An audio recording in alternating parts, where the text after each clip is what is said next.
ஐயோ பாட்டி வாழ வேண்டிய வயசுல உங்களுக்கு இப்படி ஆயிடுச்சு கடவுளை எப்படியாவது காப்பாத்து பாட்டி டாக்டர் பாட்டி நீயா டாக்டர் சந்தோஷ் சொல்லுங்க.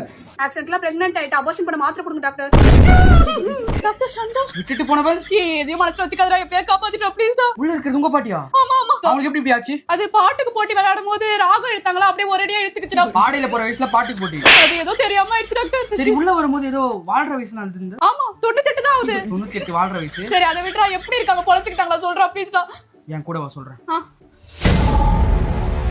மெழுகுவத்தி பாட்டில வச்சு என்னடா பண்ற? உனக்கு இந்த ஆன்மா மேல நம்பிக்கை இருக்கா? இருக்கு. நான் இந்த பாட்டில சுத்தி விடுவேன். இந்த பாட்டில் உன்ன பார்த்த மாதிரி நின்னோனே நீ கண்ணு மூடி இந்த மெழுகுவத்தியை தொடணும். தொட்டுட்டு கண்ணை திறக்கும் போது உனக்கு ஒரு ஆன்மா உருவம் வரும். அந்த ஆன்மா கிட்ட நீ உங்க பாட்டியை காப்பாற்ற சக்தி கேட்டுக்கலாம். சரி.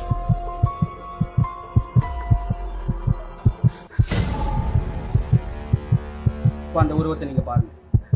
ஐயோ இது பாட்டி போயிட்டாங்களா? இது அப்படியே சொல்ல வேண்டியதா? எதுக்கு சுத்தி வச்சு சொல்ற? பொண்ணுங்க நீங்க மட்டும் பசங்க கிட்ட எல்லாத்தையும் டைரக்டா சொல்றீங்க. சனியா